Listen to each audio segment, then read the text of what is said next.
Hello, and welcome back to the Niner Nation podcast. I'm your host, Evan Nazareth, and we have the president here with us today. Our guest is Isaiah Grayson, and he is currently serving as the 2024 to 2025 Student Government Association Student Body President, which is a huge honor.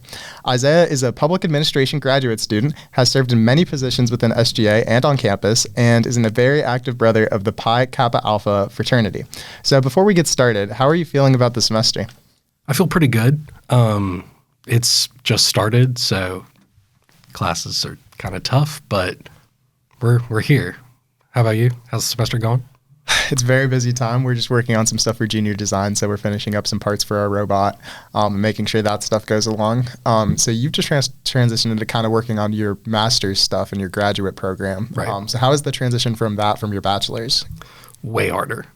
Definitely just way harder. Undergrad, I came to my grad program thinking, this is going to be easy. This is going to be just like undergrad. I'm going to breeze through. Nah, that's not the case. Graduate students have it so tough. I didn't understand what I was getting into, but here I am, you know? Yeah. Do you think that's because of the major change, or the courses like that much harder at the graduate level? Like, why do you think that is? I would say that the courses at the graduate level are way more specific and actually relate to your degree program or what you're actually trying to do in a job field a lot more specifically than your undergraduate. And they really apply to that job, and that's what makes them more difficult, in my opinion. I could agree with that. That's one of the things I think are really interesting about a lot of the master's programs is they do have that concentration and focus because when you're going into your bachelor's, you're trying to get as much experience as possible in a wide variety of fields, especially for my case in mechanical engineering. So you want to be able to have like a whole bunch of different ways to go about that. Right. So then what specifically are you interested in? Like, what do you want to get into? Honestly, I have no idea. I think my next steps are probably going to be law school after I finish my master's program. So more education never hurt because you can always do all kinds of different things. Yeah, and there's a lot of time to figure things out. And I think that's something a lot of people tend to overlook. But I think the main part is getting those experiences, figuring out what you love and what you don't, and then where you can improve from that. Right, agreed. Nice. So overall, let's talk about SGA. So I don't know as much about this, but I've looked into it. And I think it's a very interesting organization. So you kind of are structured with executive, legislative, judicial, and stuff along those lines. So you want to talk more about how it actually works? Right, yeah. So SGA is broken down kind of into those three branches, like you said, executive, legislative, judicial. Judicial kind of is run by the Chief Justice. They oversee like making sure that we're following our bylaws, following our rules. Executive cabinet does a lot of, your own work where it's like, we're following the president's agenda. We're going out, we're doing things, and it's a lot of initiative-based stuff. And then our legislative branch is the Student Senate, which kind of focuses on passing legislation, more initiatives, and doing things a lot more by committee. Nice. So overall, elections can be very difficult. Yes, they can. So how exactly did your election campaign work? How long is the season for that? How does voting work? What was your kind of like slogan or tagline? So I've run in two different ones because I was student body vice president last year and then student body president this year. So each campaign, the timeline is about a month, if that makes sense. For the first one, we did in OGs We Trust because our last names were Olashesi Grayson. So our yard signs literally just had OG on them. And then for the second one, we said Charlotte over everything. And I think that was really the focus was we want to make sure that people know, hey, we're really focused on putting students here first. Nice. Do you have to self-fund all of your campaign materials? Yes. Yes. And it is very expensive. How much of that, like approximately? So you're limited to $500 for a ticket. We actually raised that this year because of inflation to $1,000, but it's all out of your pocket. Yeah, that's interesting. What do you think are some of the coolest things that you made for your campaign? Probably the yard signs. I would say people recognize us the most based off of have they seen our name on campus. Yeah, that's true. So overall, to kind of get into it, like what are some of the initiatives that you've accomplished? We've kind of talked about this a bit before. You've accomplished a lot throughout your entire term as president. Yeah, I mean, we've been focused on a lot of different things. We had 14 different platform points, and I would say we've accomplished 11 of those 14 to date. So over 7 months, 8 months, we've accomplished 11 out of 14 different things. One of the ones that I think was going to be the most difficult was getting a Greek row. And I kind of had conversations with some of the board of trustees, which I don't know if you know, the student body president sits as a student voting member of the board of trustees for the university. Had conversations with board of trustees and said, hey, is this maybe something we could do? And the university then added it to the master plan and said, here's a spot for Greek Row to exist. And then the board of trustees passed it. So I think that was a really great, cool initiative that we were able to get passed that I honestly didn't even expect to get passed. So yeah, sometimes it's just about putting it out there, seeing what people think, and just sometimes an idea really can just lead to a whole lot of things. Absolutely. Yeah. Are there any other kind of ideas you've had over the years that you were like, this is it, and then you're like really proud of it? Like, what are some of your biggest accomplishments as SGA president or in your personal life? So I would say some of the biggest accomplishments have been really just talking to students and figuring out what's going on and how can I help. It's always been about how can I help the largest amount of students possible. And so really it's the day-to-day conversations on campus, talking to different students, just figuring out what's going on, you know?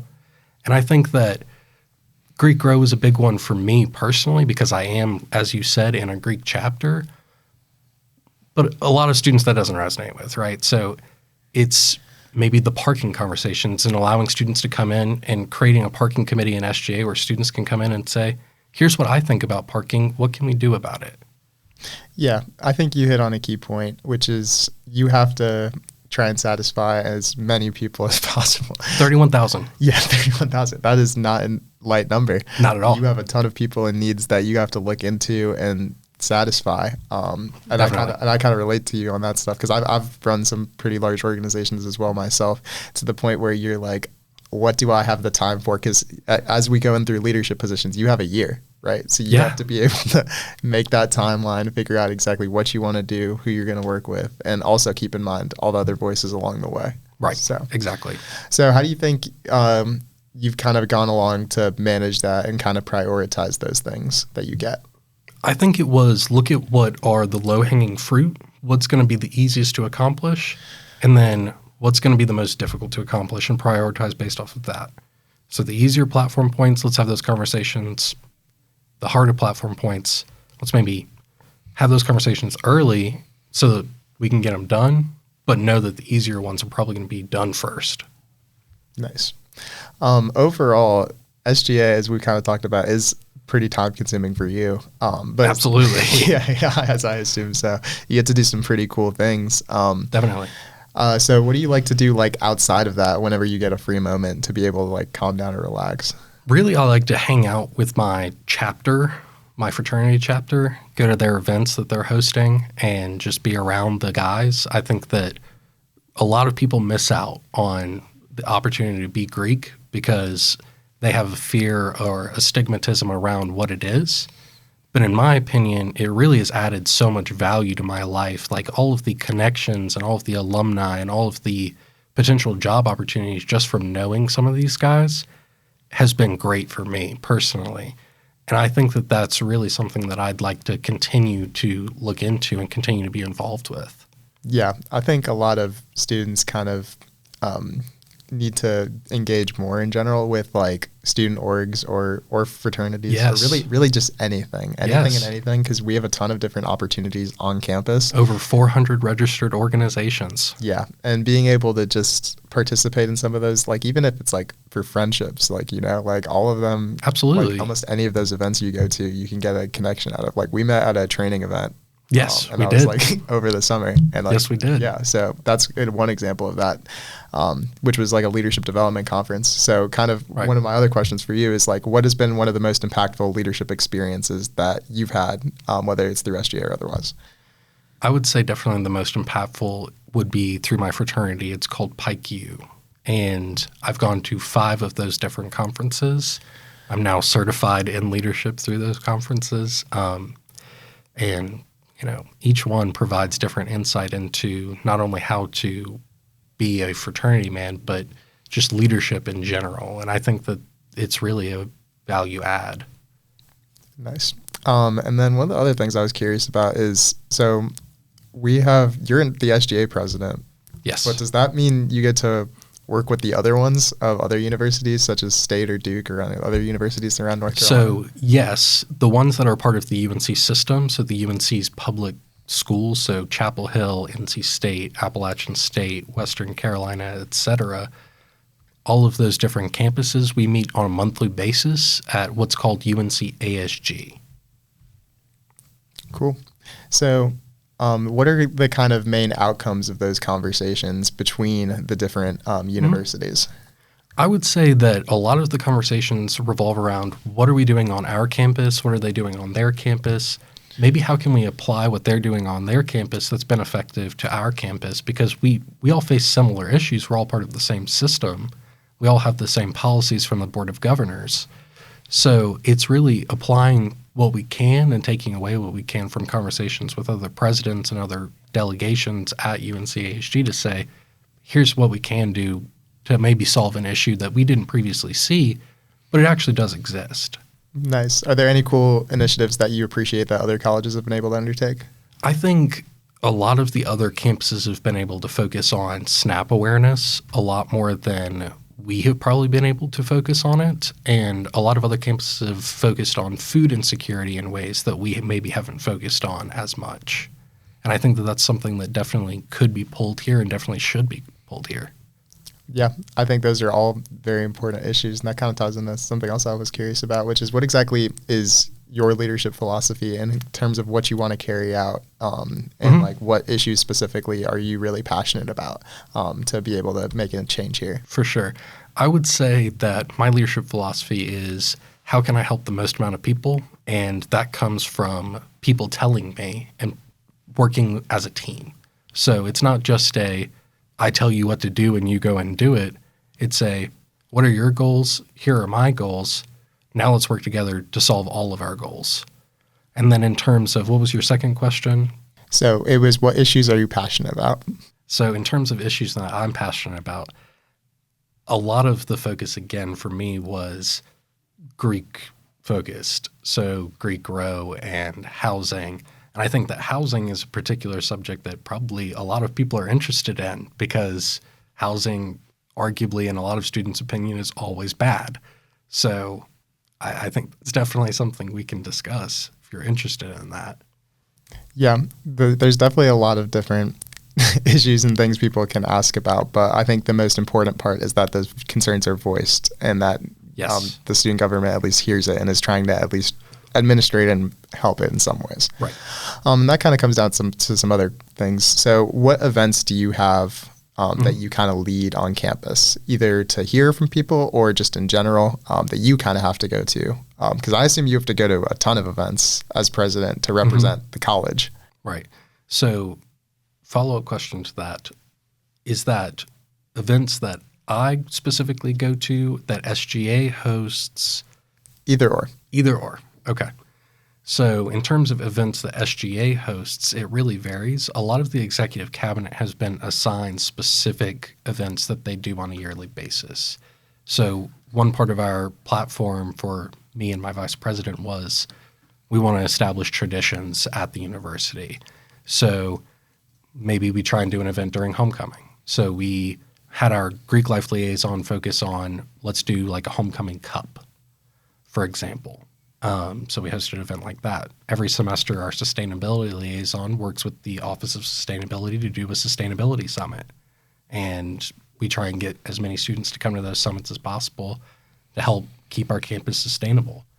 Those are just a couple of events that SGA hosts. And then in terms of me as student body president events that I go to, a lot of times there are events that I'm invited to. For example, we have our inaugural lacrosse game coming up on February 8th.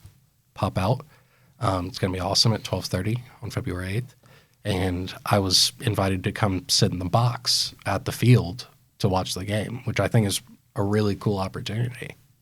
Yeah, that's a really neat thing. Is there anything else that you get to do that's like really exclusive or like that not a lot of people would know about?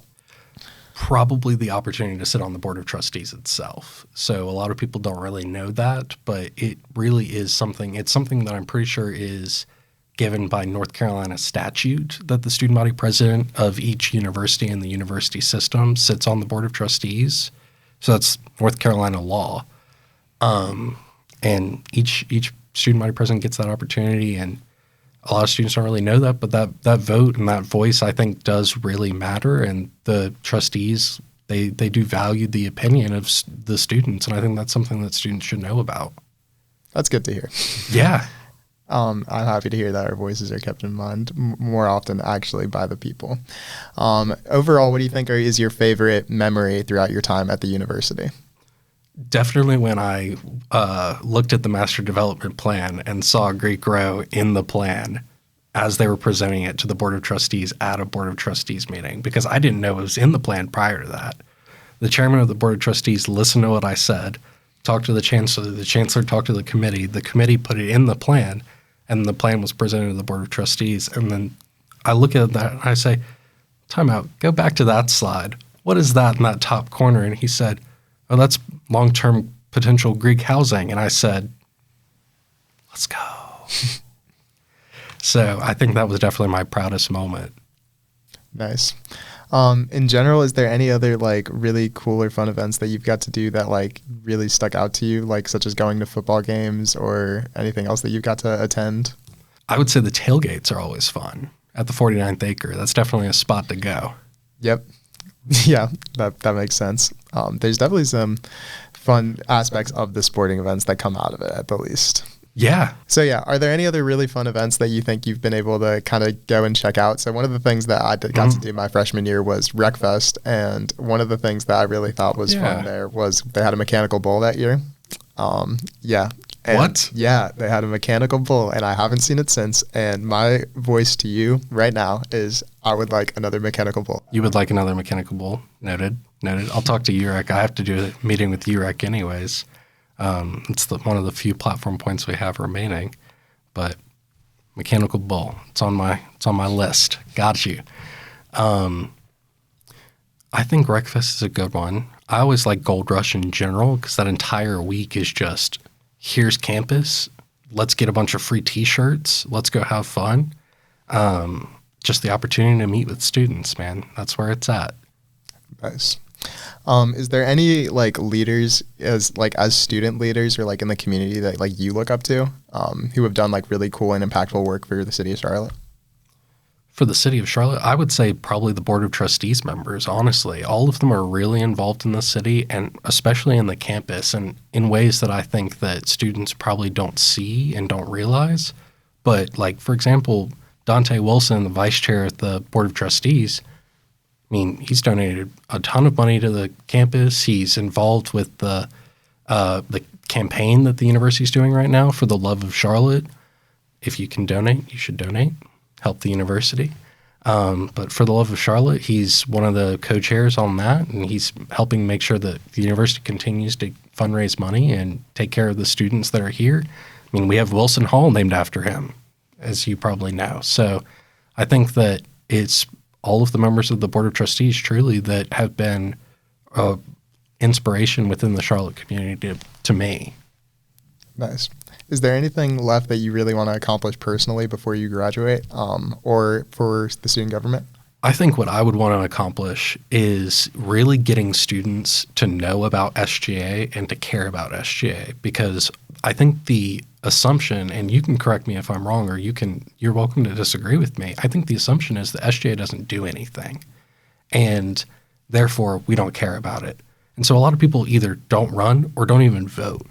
In any given election, the amount of voters that we get is like 1,800 students. And again, we have 31,000.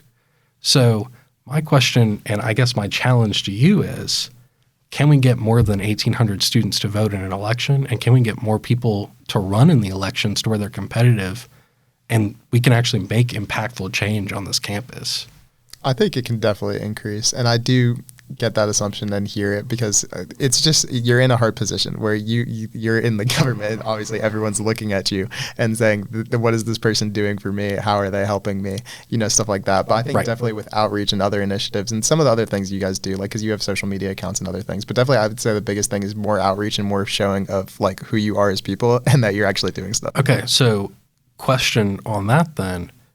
What would be the best way for me to do that outreach, in your opinion? Okay. Yeah. So one of the things I think is really impactful as a leader, and one thing I've seen in my organizations and others, is making like the reels and videos to really showcase like this is my personal opinion and stories on these issues and topics, and this is why you should care about it, and this is why you should vote for the candidates. I think that's a great way to set yourself apart. Additionally, just outreach between newsletters and emails to like the entire student body about this is what the plan is for the university, and this is what our goals are, to make sure they're like known and established, to make sure we're all on the same team, and like more opportunity for feedback. Yeah. And I think you guys do a great job of that already, but I think expanding upon that further, for sure. Okay. So yeah. That's a good answer. It's a good answer. Yeah. Hope that provides at least some insight. But definitely did. Yeah. Overall, is there anything that you've got to do over the summers, internship wise, or things you look forward to? Honestly, I just try and work to pay my bills. I haven't really had an internship yet. I'm definitely looking for an internship for this upcoming summer. Probably trying to do something within politics, because politics is my interest. So that's kind of where my interests lie. But normally, no, I don't really look forward to the summer because I don't get to see people anymore. That's one of my real passion is talking to people. Yeah. That makes sense. And I think getting out in the community is a really important thing that you and I both share. So overall, where do you see like the future of the university heading, and what is the legacy you want to leave behind really as president? I think the legacy that I want to leave behind is one of trying to belong, right? When I came to Charlotte, I came here because it was close enough to home that if something happened, I could get back. But it was far enough away that I couldn't commute. So that was really key to me, but I didn't really feel like I necessarily belonged here. And then over the years, as I've grown with this community, what I've realized is that I do, and everyone who's here does. And I think that that's something that goes into what we always hear from the university. You can only find things at Charlotte. And I think that that's really valuable. And I think a legacy of belonging is something to really leave behind. What was the first part of your question? I believe it was where you see the future of Charlotte heading. So leave a legacy of belonging. For the future, I really want to make sure that people continue to belong, right? And again, a lot of freshmen probably feel like they don't belong. A lot of people like to transfer to like NC State, for example. Nah, stay at Charlotte. That's where it's at. We're second largest financial capital in the United States, behind only New York. There's all kinds of opportunities here in the city. We're the only campus that has a light rail on our campus in UNC system. I mean, we have all kinds of cool things that you can do only here. And so I think that for the future, we have a lot of opportunities. We're a growing campus. We're the third largest in the system. We're about to be an R1 institution, which will be only one of like 4 campuses in North Carolina that's R1. So we have a lot of opportunities coming here, and your Charlotte degree is going to be worth a lot. So I think that the future is bright for Charlotte students. I agree with you fully, and that's definitely one of the reasons why I chose this school, is because we're in that dynamic place where we are changing and growing, and I think that's a lot more exciting, which is one of the reasons why I chose this school over others, because we have a lot of new stuff like the UREC and the light rail and the dorms and like a lot of other things. Exactly. And a lot of the we're really strong in research, and that was one of the reasons why I chose this school, because I saw a lot of different dynamic things, and I thought that was a lot more exciting to be in a much more growing environment that's like actually working on impactful change and like working on those types of issues as well. Right. So overall, what do you want people to take away most from this conversation, like advice you have for students, stuff like that? I think what I'd want people to take away the most is I'm just another student, guys. Like, please come talk to me. I'm begging you, please come talk to me, because I can only do so much. I'm running out of ideas at this point. When you do almost your entire platform, you run out of things to do. You know what I'm saying? Yeah. So I want students to come tell me what issues are they facing, and let's work through those and let's figure out how to solve those issues. That's what I'm here for. Yeah, no, I think that's great, and I'm proud of you, and I appreciate that, because you have set out a whole list of things you wanted to do, and we talked about that, and you accomplished all of it, like, or at least a large majority of it. Yeah. And you're working on finishing up some of your final goals. Right. So yeah, huge thank you to you. And I appreciate you. I appreciate you. Okay, so that's our time for today. Thank you again, truly, to Isaiah for making the time to be here and represent the student body. So be sure to tune into the next episode and follow at Current CLT and at the.Nazareth for updates on episodes. Thank you for listening. Stay tuned and go Niners. Go Niners.